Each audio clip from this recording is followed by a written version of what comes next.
আল্লাহ তাআলা আলাম। তবে এই ক্ষেত্রে বাড়াবাড়ি করবেন না, আর কেউ মনে করবেন যে আমারটাই একেবারে হক আর অন্যটা ভুল, এত বাড়াবাড়ি ফিকহি মাসাইলে করবেন না। যদি 8 নম্বর প্রশ্ন বলছেন, আসসালামু আলাইকুম রহমতুল্লাহ বরকাত। আলাইকুম সালাম রহমতুল্লাহ বরকাত। সালাম ফিরানোর পর আল্লাহু আকবার বলা যাবে কি না, শুধু আস্তাগফিরুল্লাহ বলবো?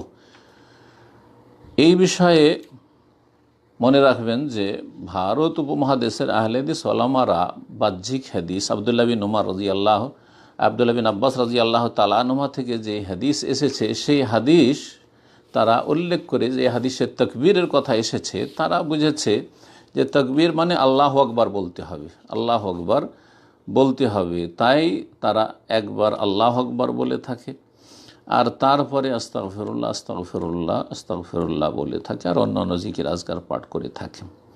হানাফি ভাইরা তো এইসব জিকির আজকার থেকে বঞ্চিত, কারণ তারা যখন সম্মিলিত মোনাজাত, এইরকমই যেসব আহলে হাদিসরা এক শ্রেণীর আছে যারা এই সম্মিলিত মোনাজাতের বিদাতে এখনও লিপ্ত রয়েছে, তারা জিকির আজকারের ধারে ধারে না। কারণ এটি আল্লাহর পক্ষ থেকে একটি মায়ের, আল্লাহর পক্ষ থেকে মার হচ্ছে।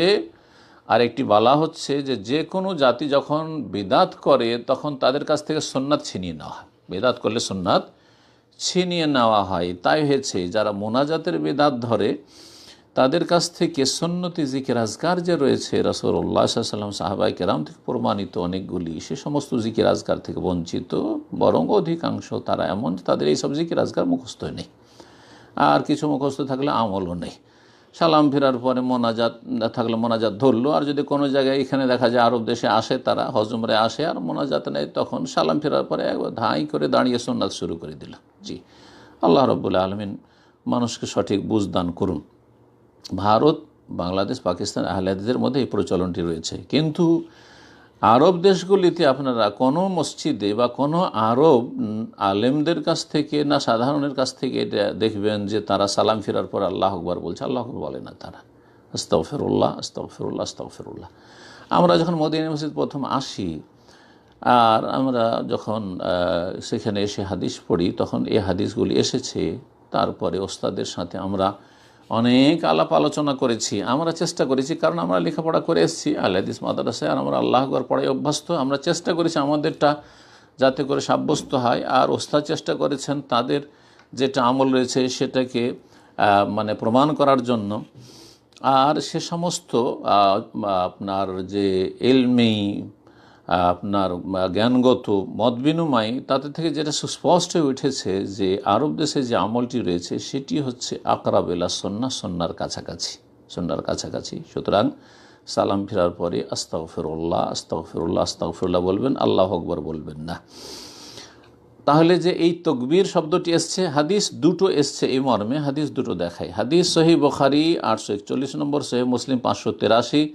ইবনে আব্বাস রাদিয়াল্লাহু তাআলা আনহুমা থেকে বর্ণিত, বলছেন আন্না রাফআস সাউতি বিযিকরি হিনা ইয়ানসারিফুন নাস মিনাল মাকতুবাতি কানা আলা আহদিন নবী সাল্লাল্লাহু আলাইহি ওয়াসাল্লাম। বলছেন ইবনে আব্বাস রাদিয়াল্লাহু তাআলা আনহুমা যে আন্না রাফআস সাউতি বিযিকরি, উচ্চ স্বরে জিকির করা, এখানে জিকির শব্দটি এসেছে, উচ্চ স্বরে জিকির করা, হিনা ইয়ানসারিফুন নাস মিনাল মাকতুবা, যখন লোকেরা ফরজ সালাত থেকে সালাম ফিরতো তখন, কানা আলাহাদিন নবী সাল্লাল্লাহু আমলে এই প্রচলনটা ছিল। তাহলে কিসের প্রচলন ছিল? যে উচ্চ স্বরে জিকির করা, তাকবীর আসেনি কিন্তু এখানে, জিকির। আর জিকির যেমন আল্লাহ আকবার, তেমন জিকির হচ্ছে আস্তাগফিরুল্লাহ আস্তাগফিরুল্লাহ আস্তাগফিরুল্লাহ, এটি হচ্ছে জিকির, আল্লাহকে স্মরণ করা ইস্তিগফারের মাধ্যমে। দ্বিতীয় হাদিস ইবনে আব্বাস রাদিয়াল্লাহু তাআলা আনহু হতে বর্ণিত, বলছেন কুনতু আ'লামু ইযান সারাফু বিযালিকা ইযা সামিতুহু, আমি জানতে পারতাম যখন লোকজন সালাম ফিরত, যখন তাদের কাছ থেকে শুনতাম। কি? সহিহ বুখারীর 842 নম্বর হাদিস, 841 রয়েছে আগের হাদিসের যাতে রয়েছে জিকির, আর 842 রয়েছে কুনতু আরিফু ইনকিজা সালাতিন নবী সাল্লাল্লাহু আলাইহি ওয়াসাল্লাম বিতাকবীর, আমি নবী সাল্লাল্লাহু আলাইহি ওয়াসাল্লামের সালাতের সমাপ্তি হয়েছে, সালাত শেষ হয়েছে, এটা বুঝতে পারতাম বিতাকবীর, তাকবীরের মাধ্যমে। এখন তাকবীর বলতে যদি আল্লাহু আকবার হয়, আর আরেক হাদিস আসলো জিকির, তো এইরকম আমলটি অধিকাংশ আইম্মায়ে কেরামরা নিলেন না। আইম্মায়ে কেরাম থেকে দেখা যায় যে তাদের উক্তিতে এইরকম আমলের কথা, তাকবীর পাঠ করার কথা নেই, তাকবীর পাঠ করার কথা, আল্লাহু আকবার পাঠ করার কথা নেই। তাহলে এই তাকবীর মানে কি? তাকবীর মানে আল্লাহর বড়ত্ব মহত্ব প্রকাশ করা। তাকবীর মানে আল্লাহর বড়ত্ব মহত্ব প্রকাশ করা। সেটা আল্লাহু আকবারের মাধ্যমে যেমন হয়, তাকবীর মানে শুধু আল্লাহু আকবার পড়া, এটা তো আমাদের ব্যাখ্যা। মানে যারা বলছেন যে আল্লাহু আকবার পড়তে হবে, হ্যাঁ আপনি ওইভাবে বুঝে নিয়েছেন, কিন্তু তাকবীর মানে হচ্ছে আল্লাহ রাব্বুল আলামিনের বড়ত্ব মহত্ব প্রকাশ করা, আল্লাহর গুণগান করা। সেটা জিকির আজকার আস্তাগফিরুল্লাহর মাধ্যমে হইতে পারে, সেটা অন্য অন্য জিকির আজকার মাধ্যমে হইতে পারে, আর সালাম ফেরার পরে বিভিন্ন জিকির আজকারগুলিতে তা রয়েছে। এই জন্য শেখ বিন উসাইমিন রাহমাতুল্লাহ আলাইহি এই বিষয় সম্পর্কে আলোচনা করতে গিয়ে তিনি বলেছেন, আর অন্যান্য বলেছেন, যে এইখানে তাকবীর বলতে জিকির, এক হাদিস আর এক হাদিসের ব্যাখ্যা করে তাকবীর বলতে জিকির বোঝানো হয়েছে। জি, বলছেন তিনি, কান সাল্লাম ইয়াজহারু বিল আজকারে বাদাস সালাহ, সালাতের পরে রাসূলুল্লাহ সাল্লাল্লাহু আলাইহি ওয়াসাল্লাম উচ্চস্বরে জিকির করতেন। আব্দুল্লাহ বিন আব্বাস রাদিয়াল্লাহু তাআলা আনহু থেকে যেমন বর্ণিত হাদিস রয়েছে যে কানান নাস ফি আহদিন নবী ইয়াজহারুনা বিযিকরি বাদাস সালাত আলা আহদিন নবী সাল্লাল্লাহু আলাইহি ওয়াসাল্লাম। আর এটা হতো কিভাবে?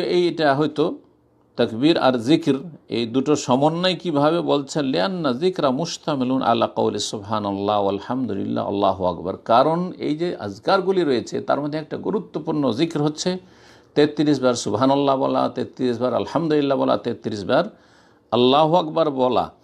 তো এইসবগুলি যে মুসল্লিরা পাঠ করতেন তার মাধ্যমে ইবনে আব্বাস রাদিয়াল্লাহু তাআলা আনহু তখন কিন্তু নাবালক ছিলেন, ছোট ছেলে ছিলেন, কখনো সালাতে থাকতেন না যেহেতু, আর কখনো সালাতের বাইরে খেলাধুলা করছেন, আশেপাশে আছেন বা খালার বাড়িতে আছেন, ওখান থেকেই, খালার বাসা যেহেতু মাইমুনা রাদিয়াল্লাহু তাআলা আনহা উম্মুল মুমিনিন, আর সেখান থেকে শুনতে পেতেন জিকির আজকার।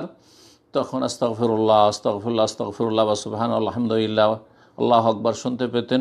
তার মধ্যে বুঝতে পারতেন যে মসজিদে নববীতে সালাত শেষ হয়ে গেছে।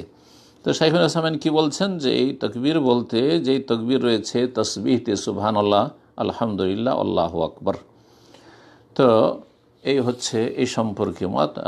আর আমার কাছে এটি শক্তিশালী মনে হচ্ছে যে আল্লাহু আকবার না বলে আস্তাগফিরুল্লাহ বলবেন, আর তারপরে অন্য অন্য জিকির আজকারগুলি পাঠ করবেন। আল্লাহু তাআলা আলাম। তবে এই ক্ষেত্রে বাড়াবাড়ি করবেন না, আর কেউ মনে করবেন যে আমারটাই একেবারে হক আর অন্যটা ভুল, এত বাড়াবাড়ি ফিকহি মাসাইলে করবেন না। যদি কেউ আল্লাহু আকবারকে প্রাধান্য দেয় ভালো কথা, বলুক, তবে যেটাকে আমরা ঠিক মনে করছি সেটা আপনাদেরকে পড়তে বলবো।